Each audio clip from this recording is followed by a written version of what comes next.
됐나요? 자, 월요일 7시부터 시작하는 선제국어 7트리들과 함께하는 월요 라이브. 자, 지금부터 여러분들과 함께 수업을 시작해야 되는데 먼저 시작하기 전에 오늘도 또 죄송하다는 말씀을 드리고 싶은데 방송사고라고 해야 되나? 입력사고가 좀 터졌죠? 입력사고가 이렇게 터졌는데 여러분들 그 점수를 보고 너무 놀랐을 것 같은데 정답 입력이 이번에 잘못 됐다고 합니다. 그래서 지금 정답 입력을 다시 했어요. 다시 했으니까 너무 번거로우시겠지만 한 번만 더 입력을 해주시면 너무나도 감사하겠습니다. 안녕하세요. 네, 안녕하세요. 아니 선생님 지난 크리스마스부터 왜 이렇게 사고가 많이 터지나요? 라고 아마 지금 속상해하시는 분들이 계실 텐데 저도 모르겠어요. 저도. 저희는 어쨌든 간에 자료 준비하고 강의하고 이러고 있는데 아무래도 지금 좀 바쁜 시즌이잖아요. 그러다 보니까 뭔가 이렇게 조금씩 좀 실수가 좀 생기는 것 같아서 좀 양해의 말씀 부탁드리겠습니다. 저도 속상해요. 아이고, 제가 미친 줄 알았어요라 그러는데 너무너무 죄송합니다. 그래서 지금은 저희 소장님 다 정답이 제대로 입력이 됐죠? 지금 정답이 제대로 입력돼가지고 다시 입력해주면 너무너무 감사할 것 같습니다. 여러분들 어쨌든 간에 이렇게 불편함을 끼쳐드려서 너무 죄송하고요. 저희도 지금 너무 여기서 당황하고 있었어요. 정답률이 이렇게 나와가지고. 그래서 어쨌든 좀 양해를 해주시기 바랍니다.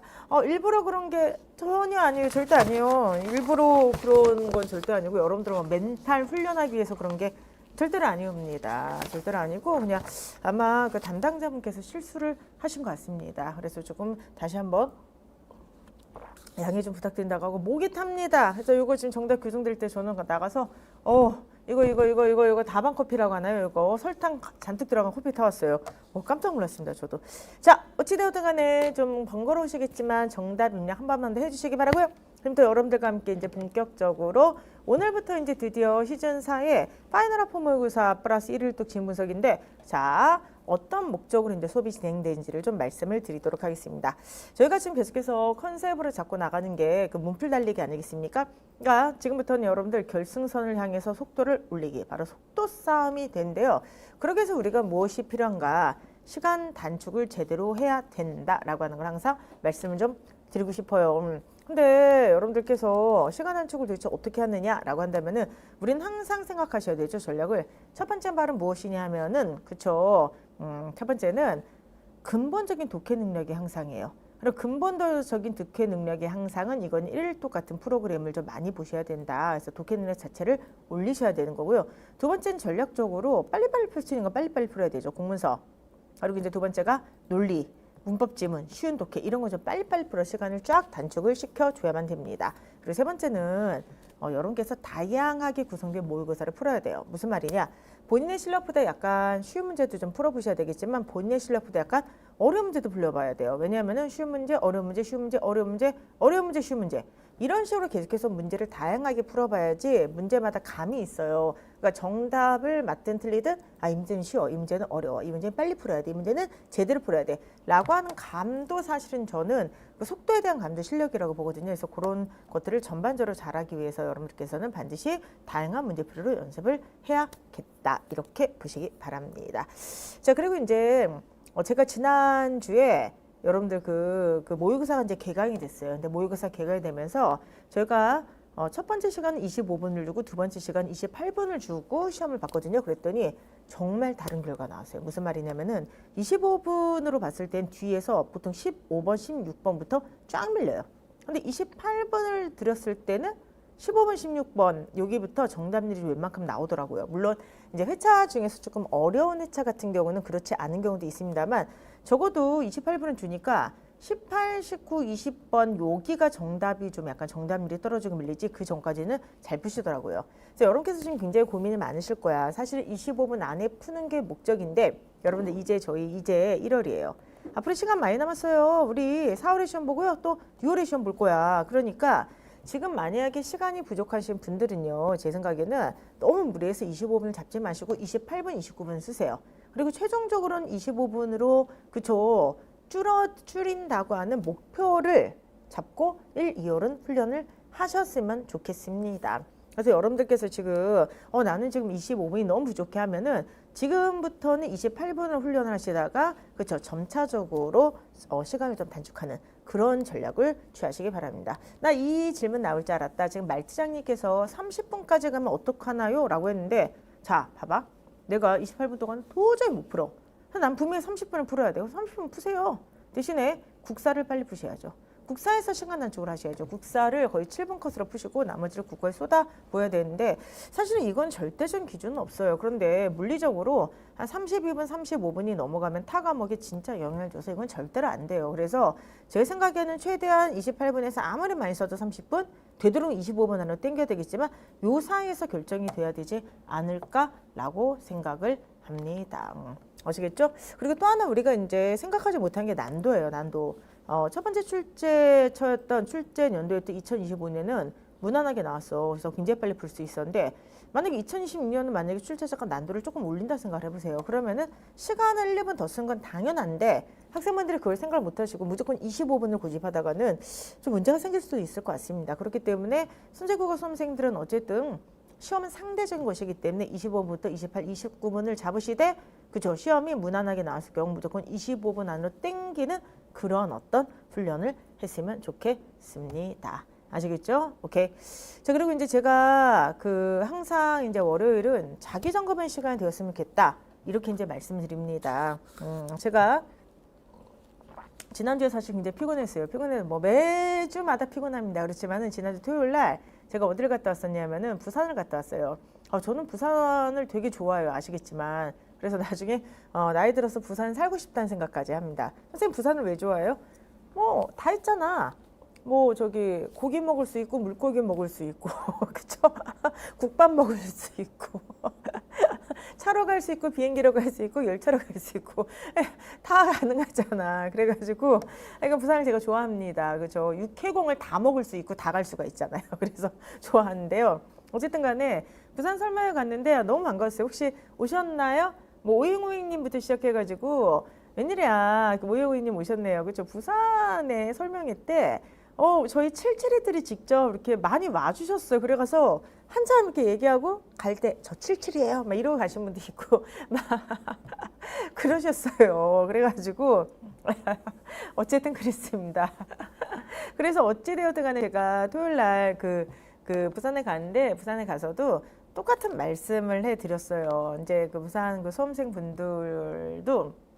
분들한테도 똑같은 말씀드렸는데 핵심적인 건 바로 시간 단축의 문제다. 그래서 25분, 28분 있다고 했을 때 속도가 너무 느리면은 너무 스트레스 받지 마시고 훈련할 때는 충분한 시간을 두고 하자. 그러니까 마음만 급하다고 빨리 풀 수 있는 건 아니니까. 그래서 한 문제 한 문제를 정성 들어서 풀다가 점차적으로 시간을 줄이는 연습을 하자. 그리고 또 하나 제일 중요한 건 이거예요. 그때 이제 한 수험생분들이 공부를 너무 열심히 하시는데 딱 봐도 긴장한 게 되게 느껴지셨고요. 그리고 필요 이상으로 긴장을 하고 계시더라고요. 그래서 제가 그분께 자신감을 가지라고 그랬어요. 우리는 풀 수 있어요. 그러니까 지금 인혁처가 내는 문제는 여러분께서 노력을 하면 누구나 풀 수 있는 그런 수준의 문제를 내요. 근데 왜 내가 시험 성적이 안 나올까? 훈련 부족도 있고요. 속도의 문제도 있기 때문에 그래요. 그래서 좋은 양질의 문제를 꾸준히 훈련을 하면은 누구나 그쵸. 일정한 양을 집적을 하면은 반드시 풀 수가 있습니다. 그래서 여러분들 요거를 꼭 기억하셨으면 좋겠어요. 풀 수 있다는 믿음, 할 수 있다는 믿음. 제가 연초에 지난주에 새해 첫 번째 라이브 때 적절한 긴장감과 함께 낙관의 힘을 믿으라고 했죠. 그래서 오늘 월요일 라이브 시작할 때 자기점검의 시간을 좀 가졌으면 좋겠는데 우리가 지금 지나치게 긴장하고 지나치게 불안해하지 않는가. 모든 문제는 풀 수 있게 내요. 그리고 모든 문제는 찍을 수 있게 냅니다. 그렇기 때문에 여러분들 풀 수 있다는 믿음을 가지시면서 여러분들께서 그쵸 푸셨으면 좋겠습니다. 자, 그러면 이제 오늘 시작할 때 정답 오리도 났으니까 자, 소장님 긴장해 주시고요. 두 분을 골라 주시기 바랍니다. 자, 두 분 골라주시기 바랍니다.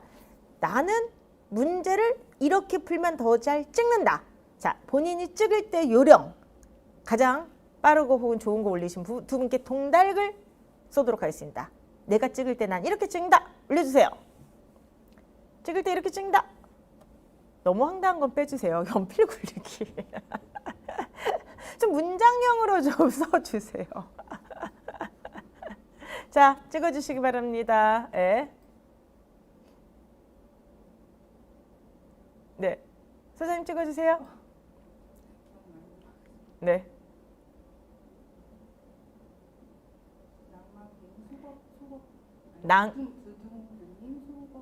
두둥둥님 속어법. 저는 지금 저기 제가 안 뽑고 있습니다. 두둥둥님 속어법. 네. 나는 내 감을 믿는다. 처음 감으로 간다. 에리차차님, 나는 내 감을 믿는다. 처음 감으로 간다. 솔직히 나는 별로 이렇게 저기 하지 않는데. 자, 두 분께 일단 동닭을 드리도록 할게요. 제가 이거를 왜 제가 안 뽑느냐 하면은 저는 사실 이제 여러분들 워낙에 오래 이제 보셨던 분들 있어서 제 눈에 되게 익어요. 닉네임이 자꾸만 그분들을 부를까봐 공정성이 약간 좀 손상이 될까봐 제가 소장님께 좀 맡기고 있습니다. 그래서 어쨌든 두 분 축하드리고요. 어쨌든 두 분께 동닭을 자, 한 마리씩 드리도록 하겠습니다. 자, 어쨌든 간에 소장님 지금 어떻게 많이 입력을 하셨나요? 그래도 아까보다는 좀 많이 입력을 했죠? 자, 그러면 이제 입력값이 아무래도 저번보다 좀 떨어질 수밖에 없는데요. 오늘 사고가 나가지고 어쨌든 지금 들은 입력값으로 한번 해보도록 하겠습니다. 1번 문제 되게 무난하게 푸셨네요. 무난하진 않네. 84% 정답률이 나왔는데 조금 더 올려도 좋을 것 같습니다. 한번 읽어보도록 하겠습니다. 자, 추정한 내용으로 적절하지 않은 것은이죠. 그럼 이거는 3개가 틀렸다는 거야. 자, 보시면 뭐가 달라졌죠? 적절한 것은 이라는 긍정 발문은 하나를 수정하는 건데 적절하지 않은 것은 자, 이건 뭐가 되겠어요, 여러분들? 그쵸? 3개가 틀렸다고 하는 겁니다. 한번 찾아보도록 하겠습니다. 이해관계자 및 국민과의 충분히 소통과 참여를 기반으로 자, 뒤에가 소통과 참여예요. 충분히라고 하는 것은 뭐냐면은 부사기 때문에 동사나 형용사를 수식해주죠. 따라서 이거는 충분한 소통과 참여 이렇게 쓴 게 맞습니다. 두 번째 한번 해보도록 하죠. 사상 최대 규모의 추경을 추진함으로써 경제 위기 극복에 중요한 전기를 마련했다. 그럼 보세요, 여러분들. 추진하는 것을 통해죠. 따라서 추진한다는 것을 통해서 로서를 써야만 됩니다. 다시 한번 추진하는 것을 통해서라고 하니까 추진함으로써 이렇게 쓴 게 당연히 맞게 됩니다. 그럼 자, 생각 한번 해보도록 하죠. 추경을 추진함으로써라고 되어 있는데 얘를 갖다가 만약에 무로써라고 고쳤다? 자, 여러분들 이건 좀 알아둡시다. 으로라고 하는 거 혹은 으로써라고 하는 것은 수단이 되는 것이고요. 무로라고 하는 거 혹은 무로라고 하는 것은요, 이건 인과적인 것이 되는 거야. 근데 우리나라 말에 뭐가 없냐면은 무로써라고 하는 게 없습니다. 왜 그럴까요? 얘는 인과죠. 근데 얘는 로서는 수단이죠. 인과 수단은 어떻게 겹쳐 쓰지? 이런 건 없어. 아예 이러한 문법 자체가 없기 때문에 얘는 무조건 X가 되는 거죠. 자, 지금 오행우님께서 뭐라 했냐면은 무로서는 틀렸다고 강조해서 5초 컷했다. 문법이나 아니면 공문서는 그런 것도 굉장히 시간 단축의 요령이에요. 그렇기 때문에 얘는 지금 5초 컷으로 가는 게 좋습니다. 그래서 답은 2번 되겠죠. 원래들은 냅두세요. 세 번째 한번 해보도록 하겠는데 보호무역주의 차단, 부실하단 처리, 원칙 마련 등의 우리 목소리가 적극적으로 반영이 되는 거죠. 이렇게 고쳐도 되고요. 여기 보시면은 적극적으로 반영이 이렇게 되는 거고 이렇게 써도 돼요. 우리 목소리를 적극적으로 반영함이라고 써도 돼요. 그러니까 이거는 전체 문맥을 보게 되면은 그쵸. 어떻게 보면 이게 피동의 의미를 가져야 되고 능동의 의미를 가져야 되기 때문에 앞에 우리 목소리 가라고 돼 있으면 적극적으로 반영됨이라 써주시기 바라고요. 우리 목소리를 이라고 하면 적극적으로 반영함 이렇게 쓰면 좋겠습니다. 됐습니까? 마지막 네 번째는 와가고시만 되지 뿐만 아니라 권하든지 및 바로 뭐죠? 병렬 구조가 되겠죠. 다시 한번 병렬 구조, 대등 구조라고 하는 것은 앞뒤를 맞춰줘야 되니까 대외 신인도를 유지하고 자, 국외의 시각을 개선한다. 목적어 서술어 대외 신인도를 유지하고 국외의 시각을 개선한다. 이렇게 보시는 게 좋겠죠? 그렇기 때문에 정답은 몇 번? 2번이 되겠습니다. 됐습니까? 그렇게 보시기 바랍니다. 오케이. 자, 1번의 정답률이 어쨌든 84%가 되겠는데요. 요거는 사실 조금 더 올라가도 될 만한 문제가 되겠습니다. 자, 2번에 명제 논리 한번 문제를 풀어보도록 하겠는데 이번에 정답률이 왜 이렇게 떨어졌을까요? 정답률이 지금 이번에 69%가 나왔는데 자, 지금 69%가 나오고 상위권이 지금 100이 나왔거든요. 이렇게 상위권하고 전체 정답률이 지금 이렇게 차이가 난다고 하는 것은 지금 선제국어 월요일 라이브에 솔직히 처음 오시거나 아니면은 논리를 아직까지도 좀 공부 좀 안 하고 오신 분들이 있을 것 같아요. 근데 그럴 수 있는 게 제가 이번에 부산 설명회 갔더니 되게 도움이 됐는데 부산 설명회 가서 학생들을 많이 만났지 않습니까? 그런데 생각보다 공부한 지 얼마 안 되신 분들이 많아요.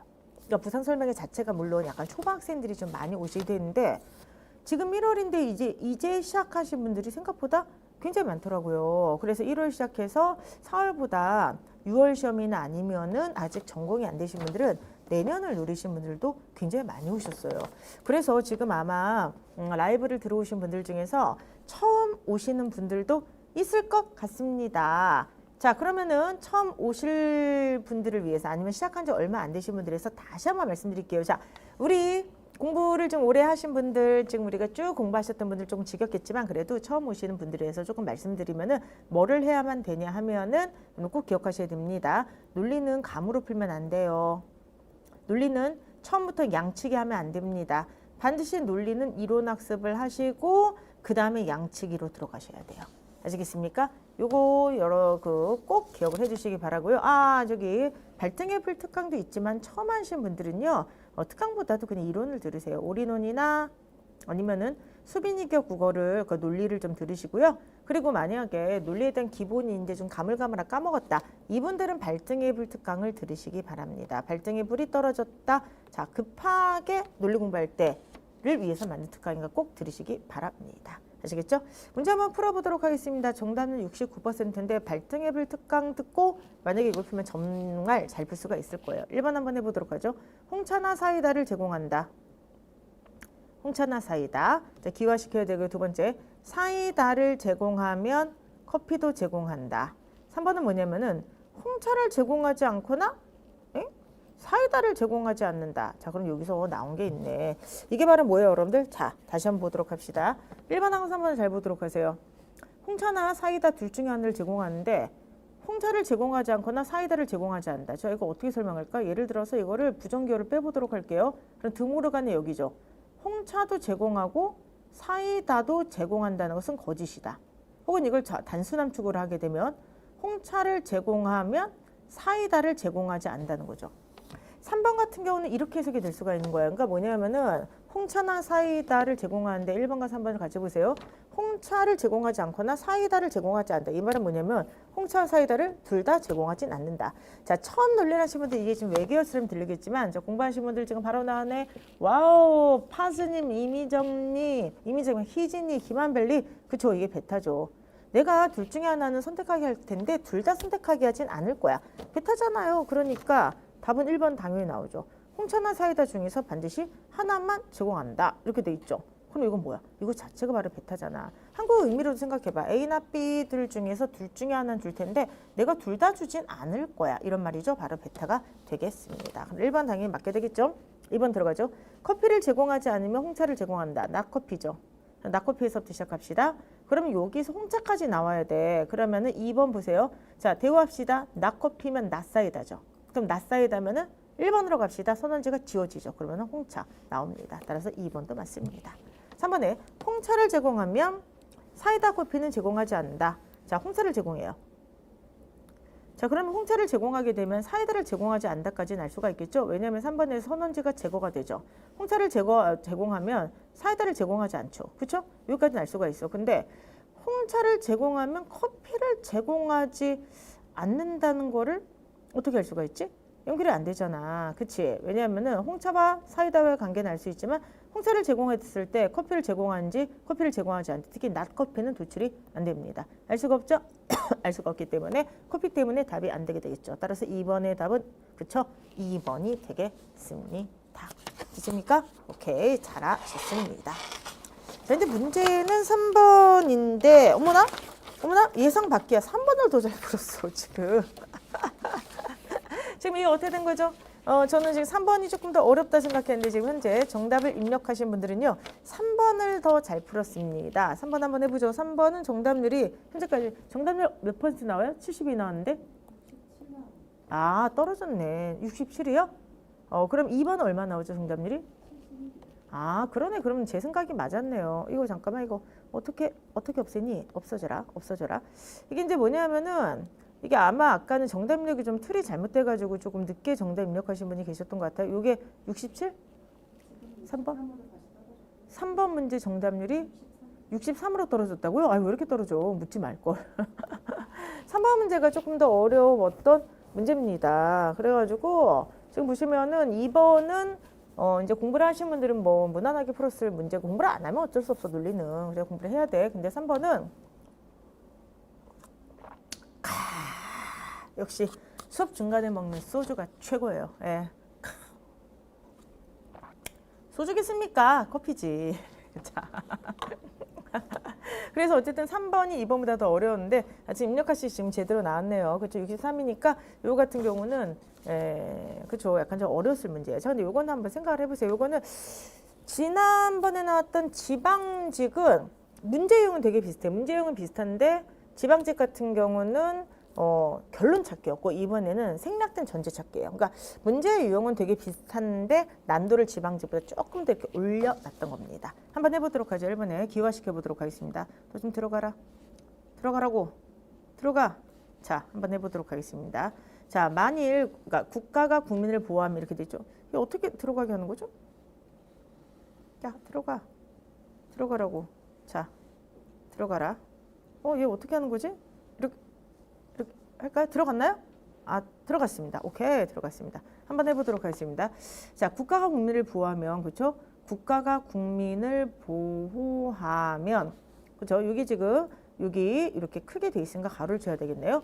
국민에 대한 통제가 강화되거나, 국민 통제가 강화되거나, 그렇죠? 되거나 선언, 범죄 발생률이 감소한다.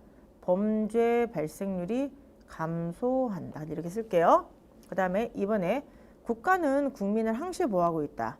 그럼 국민을 항상 보호하고 있다라고 하는 거예요. 그러므로 따라서 공권력 남용의 위험성이 커지지 않으면 공권력 남용의 위험성이 커지지 않으면 그치? 커지지 않는다면 범죄 발생률은 감소하기 마련이다. 범죄는 감소한다. 이렇게 돼 있어요. 그럼 보시면 1번에서부터 지금 2번에 나올 수가 없잖아. 왜냐하면 지금 1번은 지금 뭐냐면 국민보호를 한다. 이것만 얘기하니까 정권이 인정되는데 국권에서 이게 도출이 안 되잖아요. 그러면 잘 생각해 보세요. 여기 좀 뭐가 하나 이렇게 좀 들어가줘야 되잖아. 그런데 1번과 2번의 전제에 의해서 국민보호는 이미 확정됐죠. 그러면은 조건문에서 정권이 확정됐죠. 그럼 얘를 한번 다시 써볼게요. 그러면 정권이 확정됐으니까 국민 통제가 강화되거나 범죄가 감소한다는 것도 이게 확정이 되는 거죠.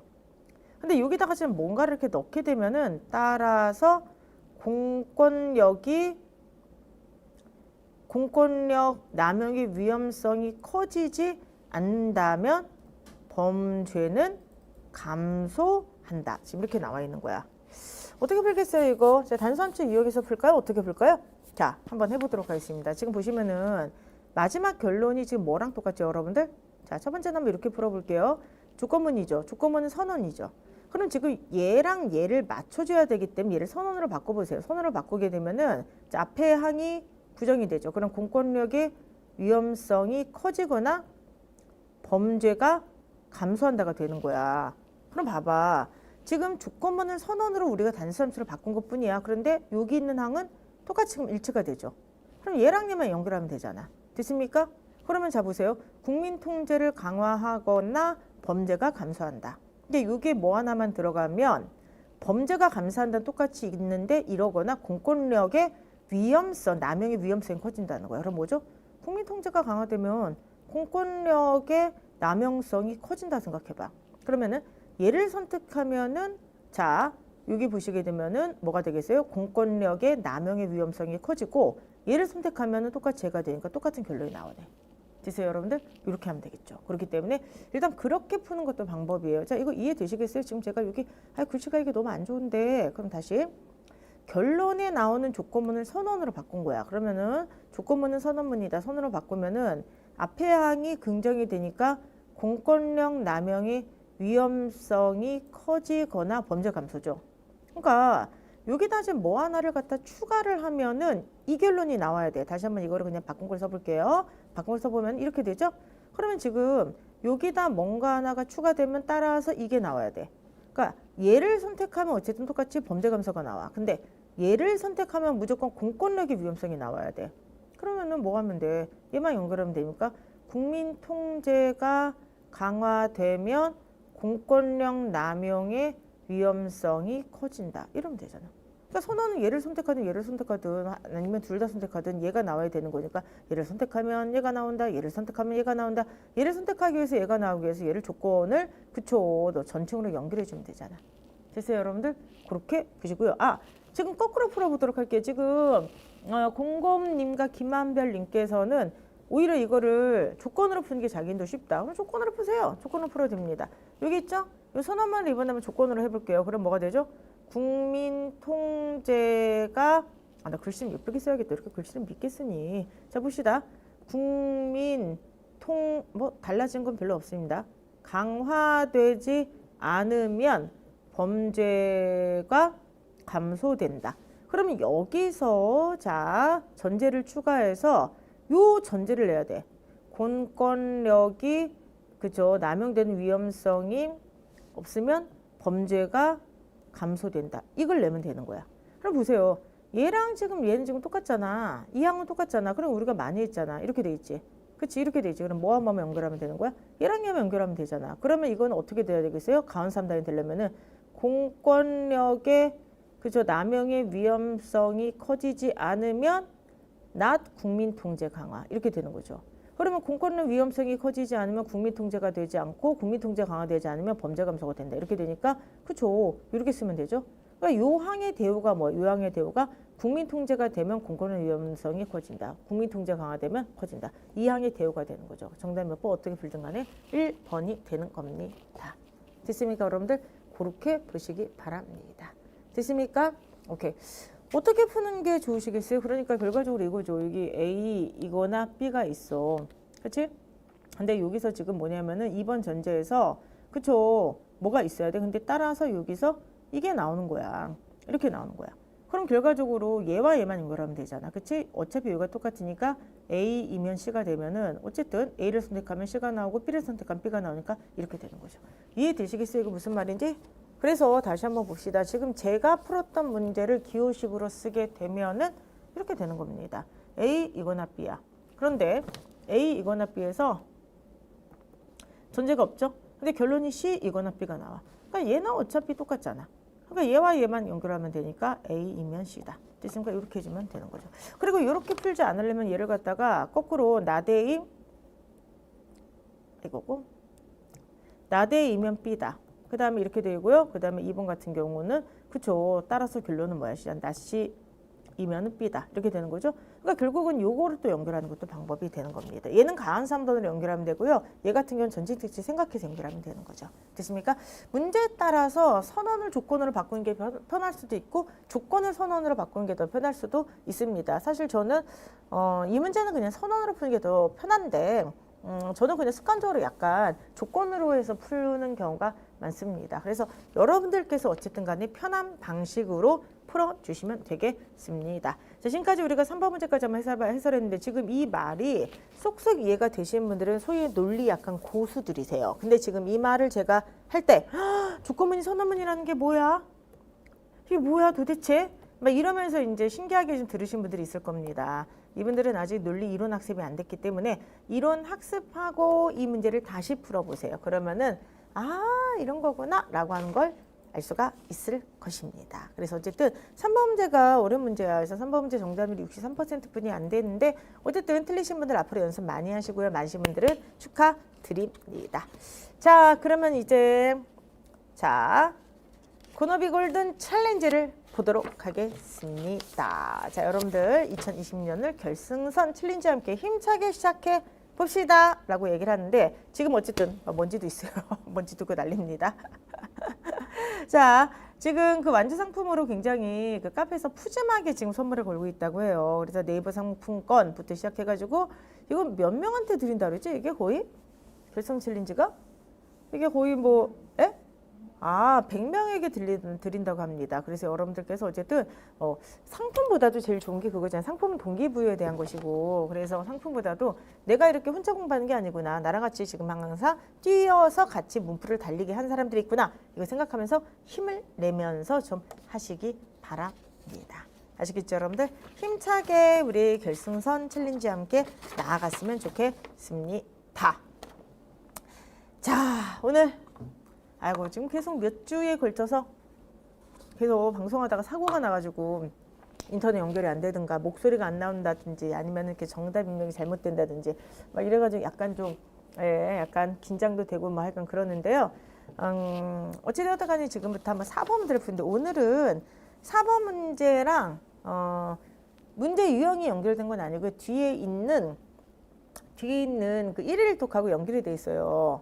그렇죠? 오늘 1일독 문제 어떻게 푸셨어요? 잘 푸셨어요? 9번을 되게 못 풀었네. 9번을 좀 많이 못 풀었고요. 나머지 뭐 괜찮게 다 잘 푸셨네요. 그렇죠? 9번이 아주 낮습니다. 그러니까 7번하고 9번이 좀 어려웠던 것 같고요.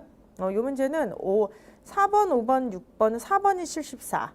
그리고 5번, 그 다음에 6번을 또 많이 못 풀었네요. 6번이 65 이렇게 나왔는데 지금부터 한번 오늘은 좀 문학 지문을 한번 풀어보도록 하겠습니다. 자, 오늘 그 문학 지문에서는 제가 좋아하는 두 명의 작가가 나오네요. 한 명은 이태준이고 또 한 명은 뒤에 있는 김소월. 그래서 이제 김소월이 워낙에 뭐 많이 아신 분이지만 이태준은 잘 모르실 수도 있을 것 같아요. 이태준 같은 경우는 뭐 지금 문학 작품이 나오지는 않으니까 우리는 평론을 읽으면 되니까. 근데 뭐 한국의 모파상이라고 뭐 할 정도로 그렇죠? 어떻게 보면은 그 사실주의 기법을 확립하고 특히 그게 문체로 성립하는데 굉장히 혁혁한 공을 세웠던 그런 작가기도 합니다. 그래서 우리나라의 그 단편 그 사실주의 소설의 그 완성에 크게 기여했던 현대문학의 발달에 정말로 크게 기여했던 작가예요. 근데 작가인데 월북 작가죠. 근데 이제 해방기 때 북한으로 가가지고 몇십 년 동안 남한에서 연구가 좀 안 됐던 작가기도 합니다. 그런 다음에 아시겠지만, 그쵸, 돌다리, 그쵸. 근데 아시겠지만 이제 북한에서 이제 특히나 남한의 그 지식인 출신들을 숙청을 단행했지 않습니까? 그래서 그때 2차 숙청된가에서 아마 숙청을 된 걸로 알고 있고, 이 몇십 년 동안 살았는지 죽었는지 남한에서 알 수가 없었는데, 나중에 이제 그때 이제 그게 뭐죠?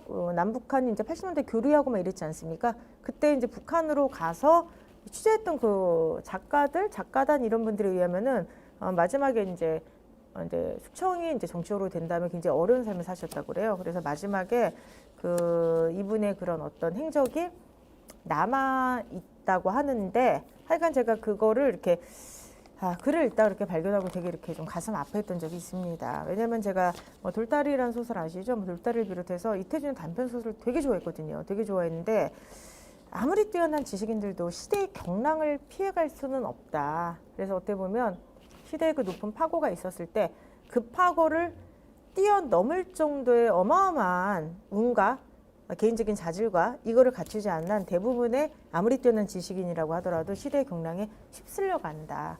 그런 생각을 좀 많이 느끼게 했던 지식인이기도 합니다. 그래서 아이고 왜 이렇게 말이 길어지냐. 좋아하는 작가들 나오니까 그래요. 좋아하는 작가들 나오니까. 김소월도 되게 슬프잖아. 안 그래요? 김소월이 또 삶이 너무 슬프잖아요. 그렇죠? 삶이 너무 슬픈데 어쨌든 간에 오늘은 한국 근대 현대 문학사의 두 거장들 있죠. 그 거장들에 대한 글을 한번 읽어보도록 하겠습니다. 자, 지금 채팅창을 봤더니 아무도 이태준에 대해서 관심이 없어요. 나만 관심이 있어. 나만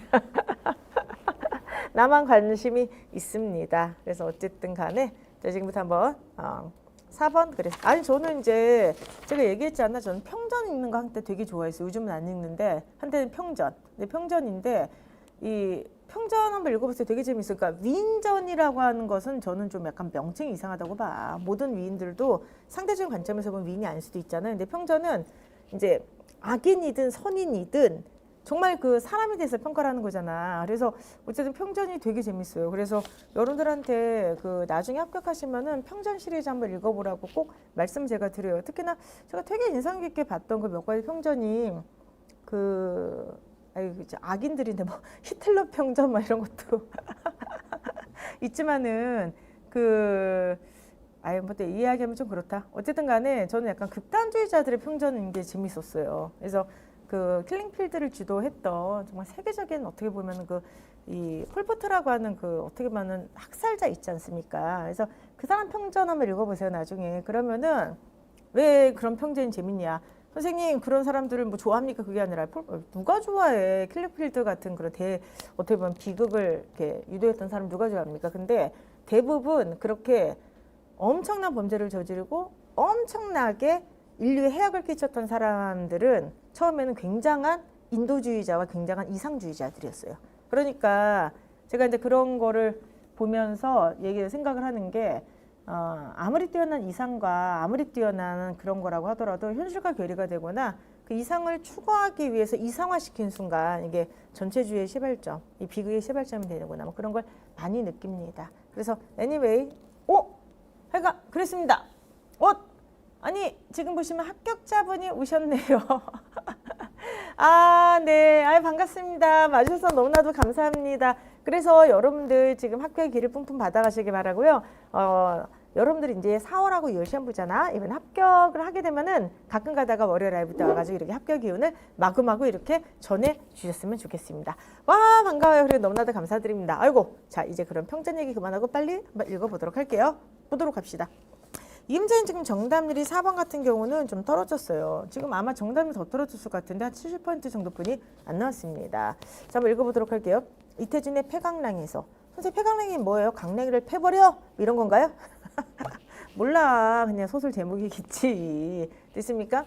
하여간 폐강량에서 10여 년 만에 평양을 방문한 주인공 현은 대동강변에 유적지를 돌아다닌다. 현과 운전사의 대화는 두 인물의 엇갈림을 잘 보인다. 봐봐. 현과 운전사의 대화가 엇갈림이죠.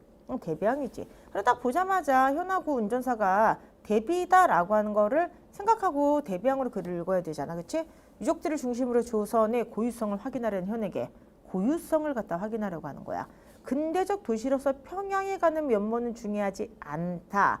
근데 자동차에서 시뻘건 벽돌로 만들어진 무덤 같은 경찰서가 인상 깊다고 말해요. 그래서 근대적 면모에 대해서 불편한 감정을 숨기지 않는다. 그러니까 얘는 좀 근대를 좋아하지가 않는 거야. 경찰서를 무덤 같다는 게 되게 부정적으로 보게 되는 거죠. 현은 평양의 도시와 함께 여인들의 머리수건이 사라진 현실에 의문을 품어요. 머리수건 어디로 갔지? 조선의 여인들은 머리수건을 머리에다 묶고 다니는데 자 그걸 갖다가 의문을 푸는데 운전사는 머리수건이 없어진 이유를 말한 듯이 평양이 서울에 지지 않습니다. 라고 말하게 되는 거예요. 운전사는 이렇게 평양에 대한 자부심을 갖게 되는데 이거는 단순히 머리수건과 같은 평양의 전통 장신구가 사라졌다는 사실이 아니라 그렇구나. 여기서 머리수건이라고 하는 건 바로 자 전통성을 의미하게 되는구나. 그런데 그의 자부심은 평양의 도시화에서 비롯되었을 것이다. 운전사는 지금 근대화가 된 도시화가 된 평양을 긍정하게 되는 거죠. 운전사는 평양이 유적지와 전통 풍습을 가진 전통적 도시가 아니라 근대화가 진행 도시로 자리매김하길 바라는 것이다. 이러한 평양에 대한 자부심은 36년부터 폐강량이 창작된 38년까지 평양에서 중요하게 논의됐던 대평양 두시계. 평양이 그냥 평양 대평양이야. 그치? 그러면서 이제 보시면은 수도, 도로 포장, 교통명 등의 확장을 역설했죠. 그래서 대평양의 번영에 대해서 지속적으로 그 열망을 표출했다는 내용이 나오게 됩니다. 그럼 정리 한번 해보도록 하면은 현과 운전사의 대비가 나오게 되는데 결과적으로 현은 고유성, 그 다음에 현은 전통성 이거를 지지하고요. 운전사는 근대화 도시화를 지지한 사람이 되겠죠. 자 그럼 한번 읽어보도록 하겠습니다. 다음으로 해서 추론할 수 있는 내용으로 적절하지 않은 것은 무엇이냐. 경찰서를 비유한 표현, 경찰서를 커다란 무덤 같다고 지금 비유했죠. 그러니까 근대화에 대한 부정적 감정이 내포되어 있다. 맞습니다. 두 번째, 평양 여인들의 머리수건은 조선의 고유한 문화적 가치. 그러니까 지금 근대화가 되고 있는 평양에서 얘가 사라지게 된 거죠. 거기에 대해서 현은 안타까움을 느끼고 있는 거죠. 대평양 도시계획의 목표는 평양의 전통성을 되살리면서 경제발전을 이룩하는 아니죠. 이거 마지막으로 좀 잘 읽어야 되는데 평양은 역사적 고도이자 문화의 근원지라는 이거를 과거의 영광이라고 했어요. 그러니까 이 영광은 그냥 과거 여건이니까 가져가되 이제는 상공업의 급성한 발전으로 발전하는 대평양이라 돼 있죠. 그러니까 이 글을 보게 되면은 전통성을 되살리자는 말이 나오지가 않아요. 그리고 특히 전통성에 대해서 아쉬움을 느낀 건 현이죠. 그런데 실제로 평양 사람이었던 운전수는 지금 어때요, 여러분들? 그렇죠. 발전한 대평양을 긍정하고 있으니까. 아니죠. 그렇기 때문에 답은 몇 번이 되겠습니까? 3번이 되겠습니다. 운전사는 평양이 서울 못지않게 근대화가 진행된 도시라 생각하고 이거를 긍정적으로 보고 있는 거죠. 그래서 그렇죠. 평양이 서울 묻지 않습니다. 이렇게 이제 얘기를 하게 되는 거죠. 4번의 답은 3번이 되겠어요. 그러면은 이거는 그냥 배경 지식인데 꼭 알 필요는 없는데 제목이 폐강냉이죠. 폐강냉 뜻이 뭘까? 강냉이를 팬다 뭐 이런 뜻 아니라고 그랬잖아. 그거겠냐? 아니지? 폐강냉은 뭐냐면은 이 폐강이죠. 폐강. 이게 서울에는 한강이 있잖아요. 그렇죠? 평양에는 무슨 강이 있습니까? 피양에는 무슨 강이 있습니까? 자, 평양에 무슨 강이 있어요, 여러분들? 폐강이 있죠. 이 대동강 얘기하는 거야, 평양에. 대동강을 다른 이름으로 폐강이라고 하죠. 근데 이제 제목이 뭐냐? 폐강냉이죠. 그러니까 대동강이 차가워진다고 하는 겁니다. 차가워진다는 게 뭘까? 일종의 알레고리, 일종의 상징이 되는 것이죠. 뭐냐면은 이제 전통적인 어떤 가치가 사라지고 일제 주도의 식민지 근대화가 전면적으로 진행이 된다. 근데 그 앞날이 박지 않다. 지금 운전수는 근대화를 굉장히 긍정적으로 봤지만 이 글을 썼던 이태준은 어떻게 보는 거야? 근대화 도시화가 되는 이 폐강의 대동강의 이 평양의 모습이 어떻다? 차가워지고 있다 하면서 암울한 조선의 식민지 근대성에 대해서 성찰한 소설이 바로 이 소설이 되는 겁니다.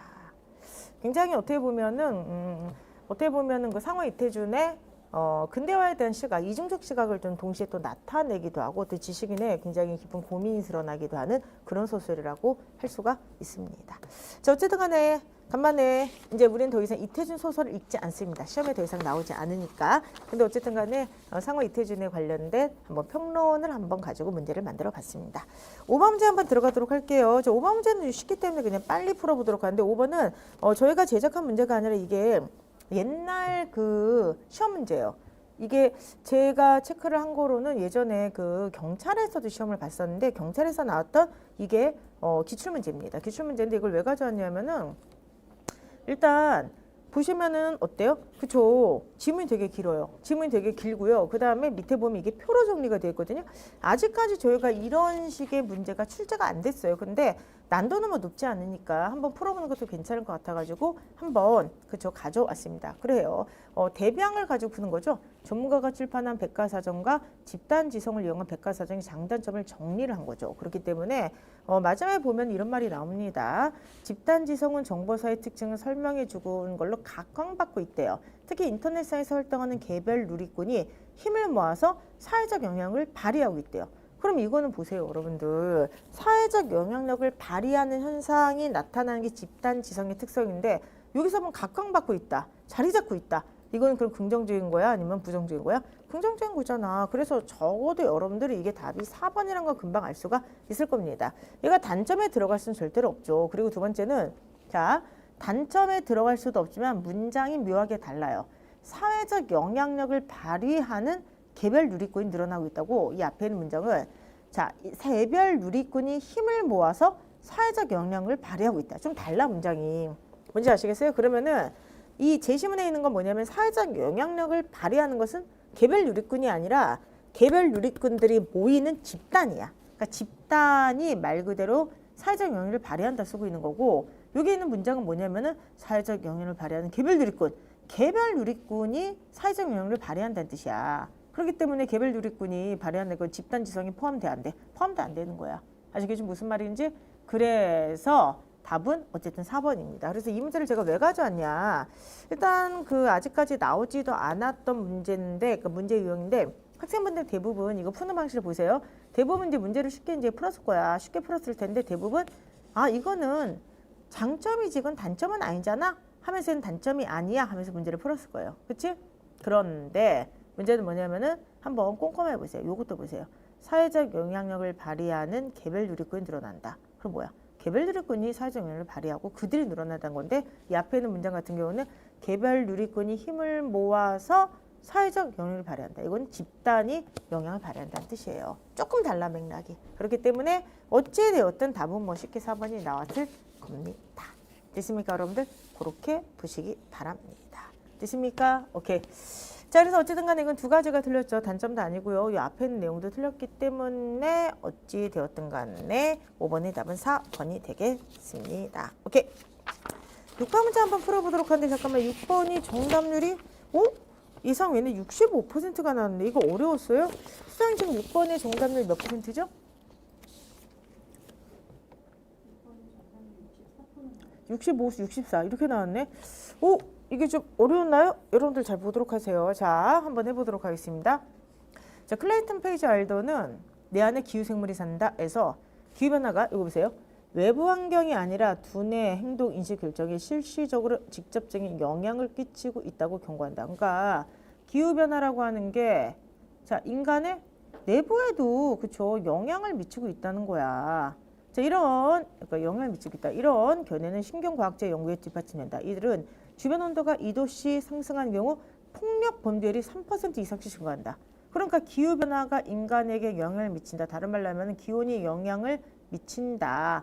그래서 이거는 온도가 올라가면 자, 어떻게 된다? 구체적인 예가 폭력 사건이 증가한다. 이렇게 지금 돼 있어요. 자, 이는 기후변화가 신결 전달 물질의 일전이 세로토닌에 영향을 미치기 때문이다. 그러면은 기후변화 결과적으로 인간의 신경에 영향을 미친다. 기후변화는 인간의 작업 능력인데 인지도도 악화시킨다. 이렇게 되어 있죠? 그래서 그 밑에 보게 되면은 온도가 높으면 일의 능률이 떨어지게 되죠? 기온이 오르면 수학 성질이 곤두박질치고 에어컨 없으면은 이거는 인지 능력도 낮게 됩니다. 인간의 뇌 조직이 열에 민감하기 때문에 이런 일이 벌어진다고 책은 설명한다. 기온이 높아지면 뇌세포는 포도당을 에너지로 변하는데 어려움을 겪으면서 39도 이상이면 뇌 구조에 변형이 생긴대, 조직에. 그래서 인체의 신경계와 순환계는 뇌를 시원하게 유지하는데 영양을 집중하고 이 과정에서 인지 능력이 희생된다는 것이다. 그렇구나. 39도 이상이면 뇌 조직에 변형까지 생긴대요. 왜냐하면 모든 어떤 에너지를 뇌를 시원하게 하는데 집중하기 때문에. 그러면서 저자는 기후변화의 충격이 인체 곳곳으로 파고들고 있다고 역사를 하면서 이거는 어떻게 보면은 이미 기후재난이 인간에게 영향을 미치기 때문에 미래 문제가 아니다. 이렇게 지금 쓰고 있습니다. 자, 그러면 문제를 한번 풀어보도록 하겠습니다. 자, 지금 이 글에서 얘기하는 게 바로 뭐죠? 기후변화. 기후변화는 이제 많은 분들이 나 죽고 난 다음에 일어날 거야. 그 결과가 이거 너무 먼 미래 일이야. 하면서 기후변화를 심각하게 생각하지 않는데 이미 진행되고 있다. 어디에? 인간의 내부에. 특히나 인간의 뇌구조에 신경에 영향을 미치고 있다라고 지금 주장을 하고 있는 글입니다. 그러면 이 글에 대한 평가를 가장 적절한 거 한번 해보도록 하겠습니다. 자, 기온이 올라가면서 범죄율이 낮을 때 이 앞에서 지금 뭐라고 돼 있어? 온도가 올라가면 폭력 사건이 증가한다 돼 있지. 근데 여기는 지금 온도가 올라가면 범죄율이 낮았다고 하면 이게 뭐야? 반박하는 거잖아. 반박하는 거니까 강화야, 약화야? 약화. 그럼 얘는 강화하지 않죠. 그러면은 나는 당연히 틀렸습니다. 그 다음에 두 번째, 외부 기온이 상승함에 따라 인간의 뇌 구조, 조직 구조에 차이가 있으면 밝혀진다. 이게 나왔잖아요, 여러분들. 뭐냐면은 기온이 높아지고 특히나 이 39도 이상이면 뇌 조직 구조에 변형이 생기죠. 그러니까 기온에 따라서 뇌 조직 구조에 차이가 생기는 거잖아. 기온이 올라감에 따라 변형이 생기니까 당연히 차이가 생기겠죠. 그래는 거 1차지? 1차니까 강화된다. 맞습니다. 자, 그러면 한번 마지막 다를 보세요. 다는 뭘까요? 기초대사율, 체지방 등의 생리적 요인에 따라 동일한 기온도 사람에 따라 다르게 인식할 수 있다. 봐봐. 여기서 지금 원인으로 지적한 게 뭐죠? 기후변화죠. 기후변화가 있으면 얘가 원인이야. 그럼 인간의 이 변화가 되고 영향을 미치게 되고 특히나 뇌 쪽에 영향을 미쳐서 신경등에 영향을 미친다. 그치? 그러니까 얘가 원인이고 결과가 이거야. 근데 여긴 지금 뭐라 되냐면 원인이 기초대사율, 체지방 등의 생리적 요인이 원인이야. 이거에 따라 동일한 기온도 사람에 따라 다르게 인식한다. 기온의 인식이 달라진다는 거야. 그러니까 예를 들어서 내가 기초대사율이 높아. 혹은 체지방이 굉장히 높아. 그러면 동일한 기온도 다르게 인식된다. 자, 지금 여기 교실에서 지금 온도를 20 만약에 4도로 맞췄다고 합시다. 근데 기초대사율이 높은 사람과 낮은 사람, 체지방이 높은 사람과 낮은 사람에 따라서 더워 이런 사람이 있고 서늘해 이런 사람도 있다는 거죠. 그러니까 이런 생리적 요인에 따라 기온이 다르게 인식된다고 하는 거잖아. 갑자기 왜 나왔지? 왜 나왔을까? 봐봐요, 여러분들. 지금 여기서 얘기하는 거는 기후가 변화에 따라 얘가 원인이죠. 인간에게 영향을 준다는데 갑자기 인간의 체지방 같은 생리적 요인이 기온을 다르게 인식할 수 있다는 거잖아요. 그럼 이건 뭐야? 자, 보시면은 뭔가 영향을 주고받는다. 인과적 구조가 있다. 와 기원이라고 하는 것에 그런 항들은 비슷하지만 완전 다른 얘기잖아. 그러니까 다른 말로 하면은 제시문이 만약에 참이라고 해도 지금 생리적 요인과 기온 인식의 차이에 대한 것이 참인지 거짓인지 밝힐 수가 없는 거지. 제시문 내용이 참이라고 해도 지금 덧붙여지는 다 선택지가 참인지 거짓인지를 알 수가 없는 거지. 이거 그냥 간단하게 뭐라고 그래요. 논점일탈 무관이잖아요. 됐습니까?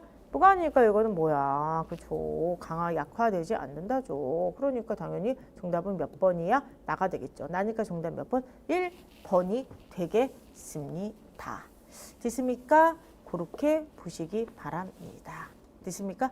글 전체에 좀 맥락을 좀 보셔야 되죠. 맥락도 보시고 논지도 보시면서 인과관계를 좀 보셔야 될 것 같습니다. 그렇기 때문에 자 보시면은 첫 번째는 약화, 두 번째는 강화, 세 번째는 무관. 그래서 정답은 1번이 되겠습니다. 자 카페 인증 도장 드디어 나왔네요. 여기 나는 시험 날까지 절대 이것을 하지 않겠다. 자, 이 하지 말아야 될 것을 써서 카페 인증을 해주시기 바랍니다. 선제국어 네이버 카페 www.naver.com 그러니까 선제국어 카페를 들어가시면은 거기에서 회원가입하시고요. 카페에서 먼저 회원가입을 하시고 그 다음에 인증을 쓴 다음에 이거를 찍는 건가요? 사진으로? 아 캡처를 하는 거래요. 캡처를 한 다음에 그 다음에 네이버에 인증을 하게 되면은 여러분들 푸짐한 상품이 나갈 것 같습니다. 됐습니까? 그렇게 보시기 바랍니다. 자 넘어가도 되나요? 어떻게 다 인증하셨나요? 오케이. 자 그러면은 여러분들과 함께 지금까지 6번까지 한번 문제를 풀어봤는데요. 자 앞광고 결승선 봉투 모의고사 이벤트가 지금 푸짐하게 열린다고 합니다. 그래서 나위확 모두 참여 이벤트 나의 위치 확인 서비스 50회 완주하면은 아이패드를 비롯해서 그저 통달을 드리고요. 결승선 교재 기대평 있죠. 자 추첨 20명 200명을 통해서 자 등등을 드리도록 하겠습니다. 그리고 이제 마지막으로 여기를 보게 되면은 그쵸 구매 내용 인증하면 네이버 102,000포인트 드리도록 하니까 자, 여러분들 만 관부 만 참부 부탁드리도록 하겠습니다. 아, 왜 이렇게 목이 갑니까? 자 이제 오늘 한번 1일독 한번 해보도록 하는데 이제 말씀드렸던 것처럼 이제 오늘은 좀 평론을 한번 읽어보도록 할게요. 근데 실제로 아시죠? 이렇게 뭐 길게 나오지 않아요. 그래서 아마 요 전체 평론에서 한두 단락 정도 이렇게 잘라서 혹은 두세 단락 정도 잘라서 문제가 날 것 같은데 오늘은 이제 훈련의 내용이 뭐냐면은 눈 똑바로 뜨기 훈련. 그죠? 눈을 똑바로 떠서 한번 훈련을 해보도록 하고요. 9번이 지금 정답률이 굉장히 낮게 나왔는데 정답이 이렇게 낮게 나오면은 뭔가 이렇게 저도 좀 약간 긴장을 해요. 뭔가 문제를 좀 뭐 약간 좀 오류가 있나? 왜냐면 지금 여러분들 1일도 요거 월요일마다 공개하는 문제는 저희가 매주 만드는 문제로 드려요. 그래서 보통 저희가 이제 교차 검수 계속하고 하지만은 아무래도 또 이제 약간의 좀 오류가 나올 수도 있거든요. 그래서 저도 한번 제대로 다시 한번 읽어 보도록 하겠습니다. 자, 지금부터 한번 여러분들 김서월에 대해서 한번 읽어보도록 하겠는데, 뭐 김서월은 워낙에 잘 아시죠? 근데, 근데 수업 시간에 뭐 이런 얘기하면 우울하잖아. 근데 김서월 시인의 삶이 그렇게 행복하지 않았어요. 그래서, 하여간 고려했습니다. 그래서 김소월 뿐만이 아니라 여러분께서 알고 있는 좋아하는 작가, 현대 작가 없어요? 현대 작가 없습니까? 저는 김유정 굉장히 좋아하거든요. 그쵸? 점순이 나오는 소설 있잖아. 점순이 나오는 뭐 동백꽃, 봄봄 이런 작가들 있죠? 제가 되게 좋아하는 작가들이에요. 근데 되게 좋아하는 작가들인데 개인적인 삶이 이렇게 행복하지 못했죠. 더군다나 뭐 이상도 마찬가지고 특히 김유정은 너무 젊은 나이에 그죠 병으로 이제 세상을 이제 떠나게 됐던 사람입니다. 윤동주 선생님도 그쵸. 윤동주 작가님은 시대에 정말 어떻게 보면은 그쵸 희생양이고 워낙에 그 가슴 아프죠. 그리고 이제 워낙에 그때 뭐 KBS인가 MBC에서 다큐멘터리 만들었는데 아마도 일제 그 저기 하여간 아유 가슴 아파서 얘기를 못 하겠네. 하여간 그렇다고 합니다. 그래서 어쨌든 간에 김서월 시인도 개인적으로는 굉장히 어떻게 보면 힘든 삶을 살았는데 여기 보시면 김억이라고 하는 사람이 나올 거예요. 김억 시인 평론가기도 하죠. 근데 김서월이 이제 김억 선생한테 영문학을 배웠죠. 영문학도 아니겠습니까? 그래서 어쨌든 간에 김서월 시인이 이제 돌아가신 다음에 김억 시인이 유고 시집을 내주게 되죠. 그게 그 유명한 진달래꽃이라고 하는 시집입니다. 진달래꽃. 그래서 약간 분위기를 좀 반전시켜 보도록 하겠습니다. 반전시켜 보도록 할게요. 여러분들 김서월 시인의 시집이 뭐야? 시집 뭐라 그랬지 방금? 진달래꽃이죠? 그렇죠? 진달래꽃. 자, 만약에 할머니나 할아버님께서 옛날에 문학도였어. 근데 아이고 내가 이번에 좀 집을 좀 이렇게 좀 정리하고자 하는데 아이고 철수야 형이 너 시간 좀 있냐? 나 좀 이렇게 도와주러 와라 이러잖아요. 그러면은 무조건 달려가셔서요. 서고 정리를 꼭 해주시기 바랍니다. 서고 정리했는데 거기에 아주 낡고 얇은 책이 나왔다고 합시다. 할머니 이거 뭐예요? 이거 저 가져도 돼요? 첫 장을 쫙 펼쳐보세요. 펼쳐보는데 거기 만약에 세로로 진달래꽃, 요 진달래꽃이가 들어가 있는 낡은 책에 나왔다. 그러면요, 자 할머니께 가서 훔칠 수는 없잖아. 할머니 저 이렇게 집 날려드렸는데 저 이 책 주시면 안 돼요? 분명히 확인을 받으세요. 그렇죠? 확인을 받으시고 이 책을 고이 가져오시면 됩니다.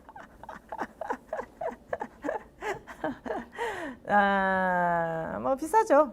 예, 비쌉니다. 예, 그래서 보통 이제 진달래꽃하고요. 우리나라에서 지금 제일 비싼 그 서적이 뭐냐면은 이 진달래꽃 그 초판본 있죠? 이것과 그리고 또 하나 이제 방금 백석 시인을 얘기했는데 백석 시인의 시집 있죠? 그렇죠? 백석 시인의 시집 중에서 사슴이라고 하는 시집이 있어요. 사슴이라는 시집. 그 다음에 진달꽃이라는 하는 시집이 있다. 만약에 이러한 초판본 집에 있다 하면은 그냥 여러분들 그냥 허락받고 들고 오시면 됩니다. 들고 오시면은 여러분들 어쨌든 간에 행복해질 겁니다. 행복해질 겁니다. 이게 남북한에 이제 몇 권 안 남아 있어. 그래가지고 이런 거는 예를 들어서 이제 그 문헌을 좋아하는 사람들 있잖아요. 문헌을 좋아하는 사람들에게 이런 게 나오잖아요. 그러면은 이제 정말 돈이 없어서 못 사는 거지 뭐 난리가 납니다. 남북한에 지금 남아있는 확인되는 게 몇 건이 없을 거예요, 이게. 그래서 한번 이렇게 경매 같은데 이렇게 나오게 되면은 하여간 여러분 행복해집니다. 소고기 많이 사 먹을 수 있습니다. 아시겠죠? 제가 죄송해요. 지금 이렇게 경건한 문학 작품을 이렇게 돈으로 환산하다니. 근데 약간 이제 좀 우울한 얘기를 하다가 그래서 그렇습니다. 김서울 시인이 굉장히 힘들게 사시다가 힘들게 이제 사실 세상을 너무 안타깝게 떠나셨기 때문에 뭐 사업 실패를 워낙에 많이 했어요. 광산이라던가. 그래서 제가 잠깐 분위기를 약간 반전시키기 위해 가지고 그렇죠? 머니 얘기를 좀 했습니다. 그래서 어쨌든 간에 지금부터 한번 여러분들 이 시를 읽어보면서 특히 9번 문제 많이 틀리셨으니까 9번 문제 한번 집중을 한번 해보도록 하겠습니다. 김서울의 시에는 일상생활 속에서 별로 사용하지 않는 말들이 많다. 이게 맞는지 틀린지 받을 거 아니야. 때문에 시에 쓰인 말의 의미를 해석하는데도 의견이 분분하다. 별로 사용하지 않으니까 의견이 분분하겠지. 이는 서울의 첫 시집 진달래꽃에 수록된 작품 중 부부란 시에서도 잘 나타난다. 부부의 인연이 얼마나 소중한 것인지를 노래하는 이 시에는 낯선 어구가 많이 나온다. 이행에 하늘이 무어준 짝 이렇게 돼 있어요. 자, 그런데 무어준은 뭐라고 해야 될까요? 이거는 하늘이 물어준 짝? 하여간 이거는 관계를 맺어주다라는 뜻의 평안도 방언이고 오행에 이상하고 별나분 사람의 맛이라고 했을 때 별나분은 유별하다는 뜻이다. 근데 만약에 팔행에 서구 어구점인들도 있으랴 해서는 어구점의 말이 무슨 말일까? 서로 어구점인들도 있으랴. 어구점 뭔지를 도저히 모르겠다라고 하는 거야. 그러자 A 교수는 저서 한국 현대시 서자전에서 이 단어가 어긋남의 방향이라고 설명을 한다. 근데 어긋남의 방언이라고 하게 되는데 이게 어느 지방의 방언인지 밝히지 않고 있죠. B 교수는 이 단어의 원형을 어그적시다 라고 표시하였으며 이거를 멋없이 교만하게 굴거나 함부로 으스대다 이렇게 얘기하죠. 교만하다라고 지금 해석을 했다라고 하는 것입니다. 자, 그러나 이 또한 어디에도 이렇게 해석을 내릴 것인지 알 수가 없다. 근거에서 해석을 내린지. 더군다나 B 교수가 제시한 어그적시다라는 말은 표준국어 사전에는 등재되어 있지도 않다. 그 용례도 일상의 언어에서는 찾아보기 힘들다. 아까 둘 다 사전에 없는 해석이라는 거죠. 그런데 이 사람이 새로운 얘기를 해요.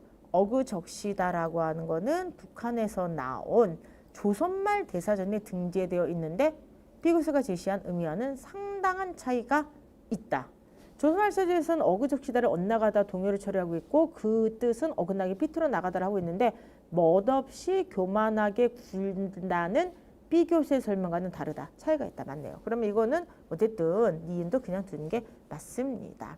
어그자미 어그적시다일 경우 부부관계를 노래한 시의 의미를 고려할 때 서로 어긋난 듯하면서도 또 같이 있으랴가 자연스러움으로 전자보다는 후자가 시어 해석에 더 적절하다고 생각한다. 그럼 생각해보세요. 결국 이거는 뭐예요, 여러분들? 조선말 대사전에서는 엇나가다라는 뜻이고, 그 다음에 B 교수의 설명은 그쵸, 교만하다는 뜻인데 이게 좀 아니라고 돼 있죠? 그렇기 때문에 시의 의미를 고려할 때는 부부관계를 노래한 시의 의미를 고려할 때는 결과적으로는 어그적시다를 엇나가다로 해석해야 된다. 그러면 얘가 앞에 있고 얘가 뒤에 있잖아. 따라서 이게 틀렸네요. 후자보다는 전자, 조선말 대사전이 더 맞다. 그래서 답은 하나가 나왔어요. 답은 이제 뭐냐면은 거기 보시게 되면은 8번이죠. 8번 같은 경우는 나머지 다 맞았는데 3번 같은 경우는 요거를 좀 고쳐 썼어야만 됩니다. 됐습니까? 이렇게 보시기 바랍니다. 오케이. 소월의 시 중에 비슷한 사례가 더 있다. 근데 비슷한 사례라고 돼 있으니까 앞에 있는 건 뭐가 되는 거죠? 소월의 시가 해석할 때 그쵸, 정확한 해석이 안 되고 있다는 것이죠. 그러니까 근거가 없이 이야기를 한다든지 그리고 시의 의미를 고려하지 않고 해석을 한다든지 뭐 이런 게 있는데 두 번째 단락을 보면 이 글의 논지가 조금 더 분명하게 드러날 것 같습니다. 소월의 시 중에서 비슷한 사례가 더 있다. 고만두풀 노래를 가져 월탄에게 드립니다.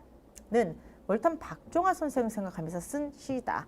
이 시는 가면 1926년 7월호에 발표된 것으로 알려져 있는데 원문은 여기 김억이라는 사람 나오죠. 김억이 바로 이제 서울의 유고 시집을 내줬던 사람이기도 하고요. 서울의 유고 시집이 아니라 죄송해요. 저희 서울의 시집을 내줬던 사람이고요. 그 다음에 그 서울에게 무엇이냐? 영어를 가르쳤던 그쵸? 스승이기도 합니다. 그래서 어찌 되었든 간에 김억이 편의 시 서울시초에 수록이 되어 있는데 어쨌든 이 시에서 시적 토제로 등장하는 고만두풀은 고만이라 불리는 마디 풀가식무로 물가 진흙 발사 잘 자란다. 여기 보시면 서식환경 나왔다가 이게 여기에요. 자, 이 시의 1년은 진퍼리의 물가에 우거진 고만두풀 꺾으며 고만두라 합니다. 고만두풀 꺾으며 고만두라 합니다. 이렇게 얘기하죠. 근데 여기서 진퍼리란 말이 진퍼리를 의미한다고 되어 있죠. 다만 이연에 잔즈르는 수신가. 자, 눈 똑바로 떠야 돼. 잔즈르다라는 말이 문제이다. B교수는 이를 흐트러진 것을 가리고 가지런하게 가두는 해석한다. 그리고 A교수도 이 해석에 동의하죠. 그런데 여기서 B교수가 또 까이게 됩니다. 흐트러진 것을 가리고 가지런하게 둔다고 하는 거는 이 식구의 문맥상으로 뭐 어딘지 어색하다는 거야. 흐트러진 것을 가리고 가지런하게 가두는 수신가. 이게 무슨 말이냐? 이런 뜻입니다. 그렇기 때문에 자 보세요. 여기서부터는 좀 꼼꼼하게 읽어야 되는데 잔지르는 수신가라고 해서 잔지르는 수신가라고 하는 것은 B교수의 해석도 A교수의 해석도 아니라고 하는 거예요. 여기서 보게 되면 이걸 갖다가 가지런하게 둔다고 했는데 가지런하게 두는 수신가라고 하면 이게 어울리지가 않는다. 잔지르다는 표준국어 대사전에는 등재되지 않지만은 조선말 대사전에는 들어가 있어요.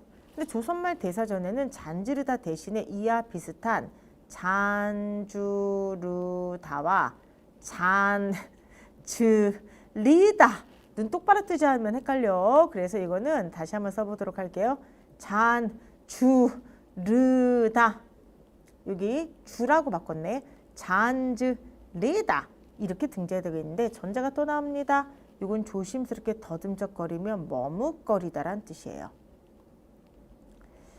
후자는 흩어진 것을 차곡차곡 두고 가지런하게 거두다. 가지런하게 거두다 이런 뜻이에요. 그러면은 결과적으로 A교사 B교수는 잔지르다라는 말을 얘나 얘로 둘 중에 하나를 읽게 되는 거죠. 여긴 잔지르다 들어가죠. 여긴 뭐가 들어가야 될까? 오독이 들어가야 돼. 왜냐하면 지금 B교수나 A교수의 뜻이 틀렸다고 하니까 잘못 읽으면 오독이 들어가야 돼요. 오히려 소월시의 잔지르다는 조선말 대사전에 잔주르다, 머뭇거리다를 읽어야 된다. 그리고 여기는 틀린 말이 들어가야 되니까 얘가 들어가야 되고 얘를 이렇게 읽었다. 이렇게 들어가야 되겠죠. 그래서 거기 10번 문제의 답이 왜 1번인지 아시겠죠? 소월시에서 원래 나타났던 잔지르다라는 말의 의미는 잔주르다라고 해석될 수도 있고 잔즈리다라고 해석될 수도 있는데 이렇게 해석했다. 근데 이거는 틀린 거다. 이렇게 돼 있어요. 그럼 이제 마지막에 왜 이걸 틀렸다고 한지가 나와 있습니다. 왜냐하면은 조심스럽게 더듬적거리거나 머뭇거리며 부르는 수신가라고 하면 여기 나왔죠. 문맥에 맞고 의미가 분명해진다. 그래서 지금 이 글 쓴 사람이 B 교수의 의견과 A 교수의 의견이 다 틀렸다라고 하는 건 바로 뭐냐면은 문맥에 맞고 의미가 분명해지지 않기 때문에 그래요. 그러니까 이 사람이 지금 이렇게 주장한 이유는 이렇게 해석을 해야지 시의 문맥에 맞으면서 의미가 살리기 때문에 그래요. 그래서 이처럼 마지막 시의 언어는 사전적 의미를 고려해서 어법보다는 맥락을 따라서 해석함으로써 정확하게 이해될 수 있다. 다른 말로 하면은 문맥과 의미, 그러니까 사전적 의미를 고려를 하되 자, 어법보다는 뭐를 따라야 된다? 맥락을 따라야 한다는 것입니다. 됐습니까? 그래서 지금 잠깐 한번 보도록 하죠. 지금 민 선생님께서 뭐라고 했냐면은 10번 문제가 이거 정말 시간 부족하면 완전히 킬러 문항 같아요 라고 했는데 그래서 한번 내본 거예요. 이게 뭐냐? 눈을 똑바로 떠야 돼. 눈을 똑바로 떠서 잔즈르다, 잔주르다, 잔즈리다 이렇게 돼 있지 않습니까? 그래서 이거 같은 경우는 그 항을 똑바로 보지 않으면은 몇 번씩 다시 읽게 될 거야. 그리고 말씀드렸다시피 저희 시험은 실제 이렇게 길게 안 나오잖아. 여기 나오는 것을 뭐 한두 단락을 잘라서 내오게 될 때 마지막 단락 같은 경우는 사실 글의 길이가 좀 길기는 하지만 적절히 좀 잘라서 여기부터를 만약에 시험에 낸다고 해보세요. 그래서 앞에다가 만약에 서울시시는 뭐 예를 들어서 일상에서 사용하지 어려운 말이 많기 때문에 어려운 게 많다. 그래서 만약 여기부터 이렇게 나온다고 해봐. 그러면은 길이는 되게 짧게 나오되 이런 게 이제 시간을 많이 잡아먹게 되는 문제가 되는 거야. 몇 번씩 다시 읽어야 되기 때문에. 영감님, 눈알 빠질 뻔했다고 하는데 눈알 다시 집어넣으세요. 약간 튀어나왔으면 다시 좀 누르시기 바라고요. 그래서 어찌 되었든 간에 그래서 한번 연습을 한번 해보라고 하는 겁니다. 실제 시험 만약에 나오게 되면은 마지막 단락 있죠? 마지막 단락 한 단락에서 한 단락 그 정도 반 정도를 잘라서 짧게 낼 거야. 짧게 내는데 방금 얘기했던 것처럼 눈알을 좀 이렇게 빠지게 그렇게 이제 내게 될 겁니다. 일단 눈알은 다들 조심하시기 바라고요. 지금부터 한번 자 읽어 보도록 하겠습니다. 7번. 다음 이 글에서 이해한 내용으로 적절하지 않은 것은 자 어구점에 대한 해석은 A와 B 교수가 달랐죠. 그리고 부분은 자 고만두풀 노래를 가져올 텐 드린다도 먼저 쓰였다고 했는데 그렇지 않습니다. 왜 그러냐면은 김설애 씨가 이제 부부가 진달래꽃이 수록된 지 1926년이죠. 그런데 여기를 보게 되면은 가면에 이 씨가 들어간 것도 1926년이죠. 둘 다 1926년이기 때문에 요거 같은 경우는 그렇죠.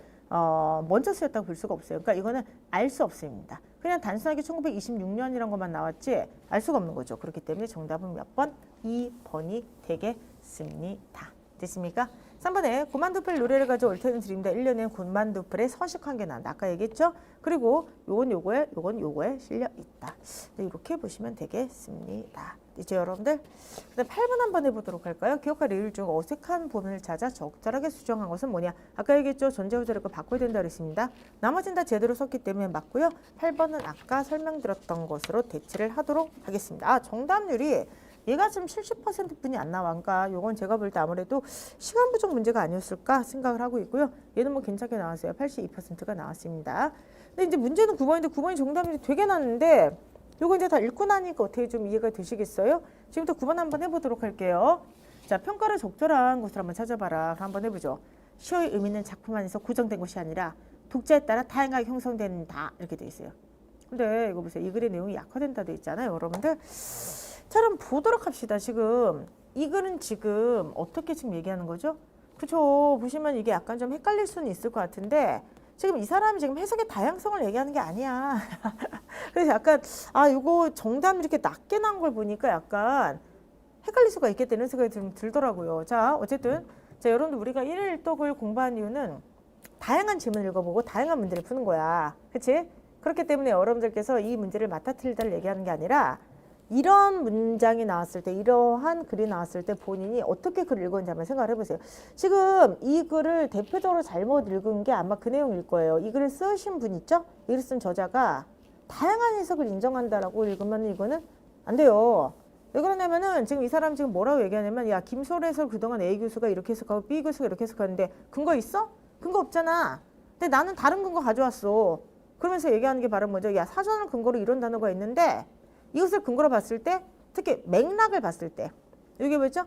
맥락을 봤을 때 여기를 보게 되면은 의미를 고려할 때 시의 의미를 고려하고 시의 맥락을 봤을 때 내가 가져온 근거가 더 맞아. 이렇게 지금 얘기하고 있는 거야. 됐습니까? 그런 거예요. 이거요?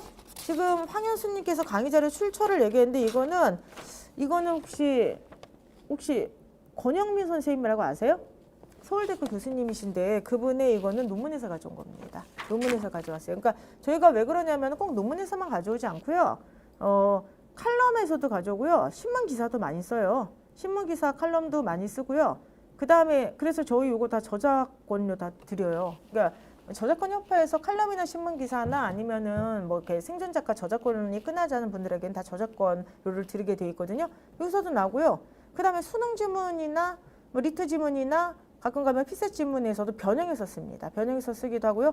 그리고 제가 제일 좋아하는 거는 보통 단행본에서 저는 많이 단행본. 그러니까 책 읽다가 좀 좋은 지문 있으면 단행본 가져오고 또 하나는 논문 많이 쓰죠. 왜 논문을 많이 쓰냐면은 실제로 인혁처가 냈던 거 문학 평론 있잖아. 그게 그 문학 단행본이나 논문에서 이걸 갖다 글을 갖다 단락을 자른 거야. 그러니까 이런 걸 다양하게 저 이용을 해요. 근데 요 글은 서울대학교 권영민 교수님이 쓰셨던 그 논문에서 일부를 발췌해서 쓴 거예요.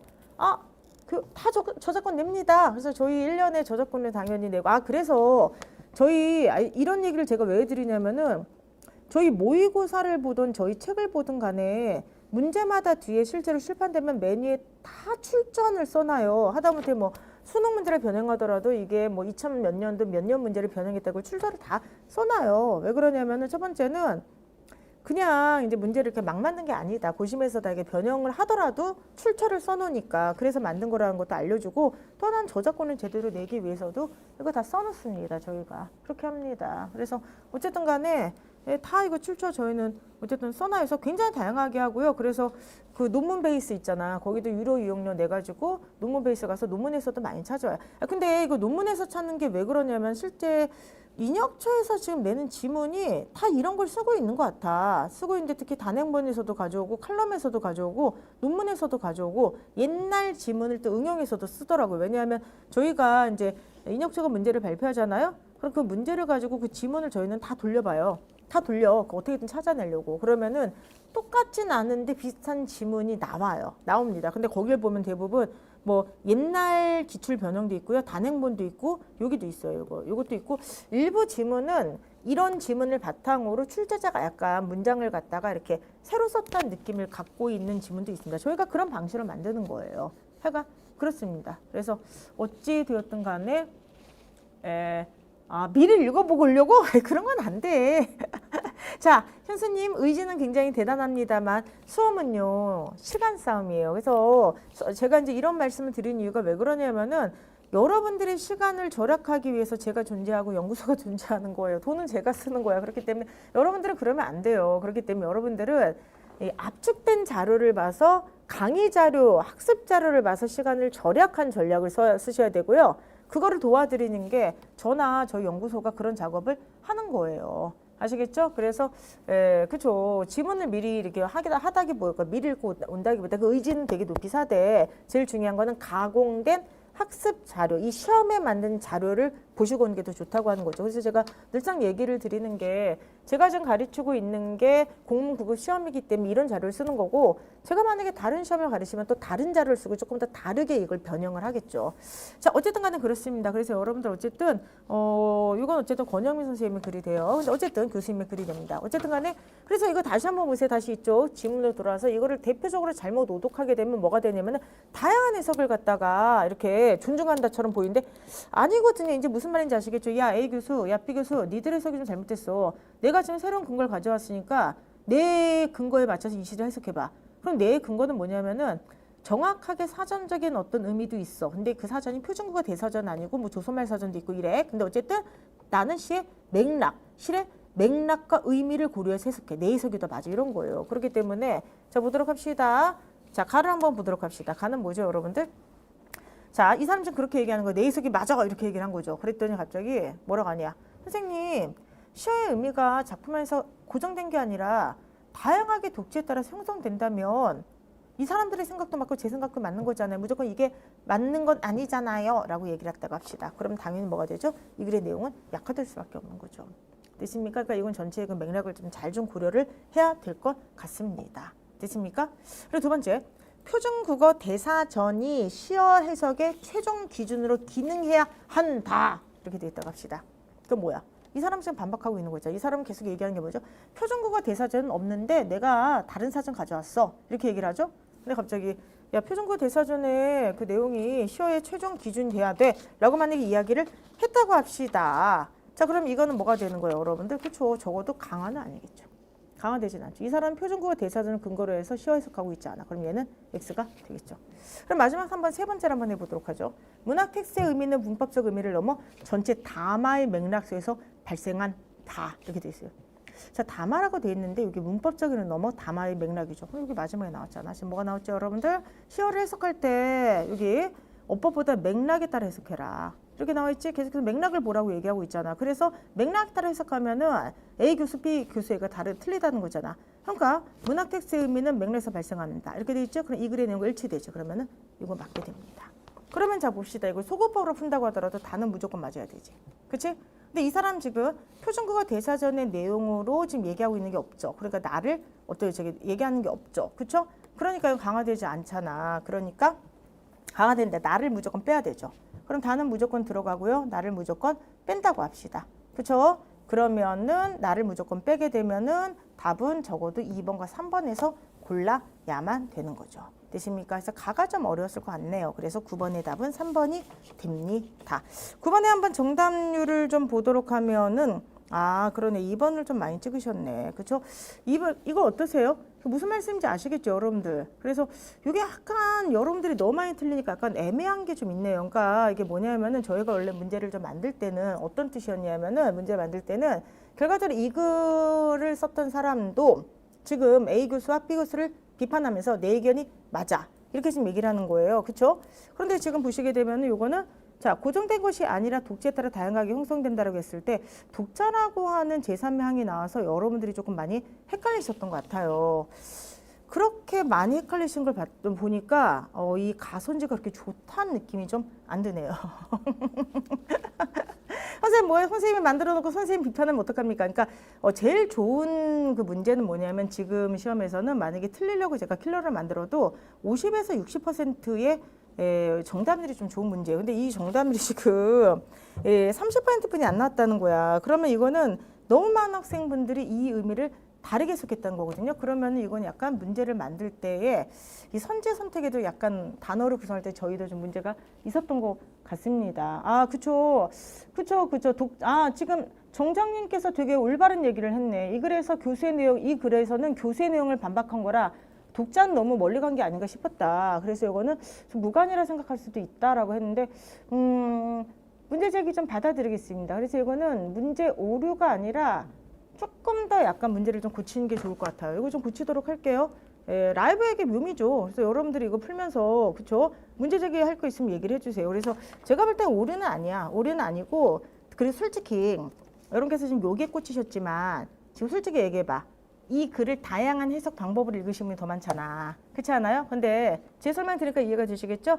이 글은 다양한 방법을 읽는 게 아니야. 그게 아니라 A 교수 의견이나 B 교수 의견이 아니라 내 의견이 맞아. 이걸 지금 얘기하고 있는 거야. 그치? 그래서 어찌되었든 간에 문제의 맥락은 살렸는데 이렇게 좀 오답률이 높게 나온 걸 보니까 제가 조금 더 문제를 좀 고쳐서 이걸 만약에 저희가 출판하게 되면 조금 더 고쳐서 내도록 하겠습니다. 자, 그래서 어쨌든 간에 정답은 변함이 없고요. 3번이고요. 문제 의도를 좀 살려서 제가 해설을 했고요. 다만 약간 여러분들을 좀 지나치게 헷갈리게 했던 게 있기 때문에 앞으로 문제 좀 가다듬겠다. 이렇게 좀 보도록 하겠습니다. 네. 자. 마지막 10번 문제 목이 쉬었네. 자, 한 번 더 보도록 하겠습니다. 마지막 10번 문제. AP에 들어갈 말을 적절하게 나열한 것은 자, 튀어나온 누나를 조금 안으로 좀 집어넣으시기 바라고요. 네, 아까 이거 문제 풀었죠? 자, 답은 몇 번이 되겠습니까? 1번이 되겠습니다. 됐습니까? 아니, 그러니까 이게 라이브의 묘미야. 지금 얘기했던 것처럼. 그렇죠. 왜냐하면 실제 시험에서는 이렇게 못하죠. 실제 시험에서는 제가 문제를 막 하면서 뭐 오류 규정할 수도 없고 그런데 얘기를 하면서 이제 여러분의 그 정답률을 보면은 제가 좀 과하게 약간 추론한 게 있는지 없는지도 검토를 하는 거예요. 실제 시험은 이 역할을 지금 누가 해준지 아세요? 저희 학교학생 자문단이 해주세요. 왜냐하면은 여러분들 아시겠지만 저희가 지금 출발선, 결승선 그리고 이제 지방직용으로 나온 최우선의 학교학생 자문단을 지금 다 구성을 해서 하거든요. 학교학생 자문단에 정답률이 만약에 30, 40이 나오면은 뭔가 문제에서 좀 과도한 추론이 들어간 거야. 그럼 저희가 이제 그 문제를 다시 평가를 해가지고 다시 고치는 작업을 하게 되는 것 같습니다. 오늘 지금 이 문제를 평가해 주신 여러분들, 모든 77의 여러분들은 예비 합격생 자문단이에요. 어차피 좀 이따 합격할 거니까 예비 합격생 자문단의 의견을 제가 받아들여서 문항 수정을 좀 하도록 하겠습니다. 아시겠죠? 예.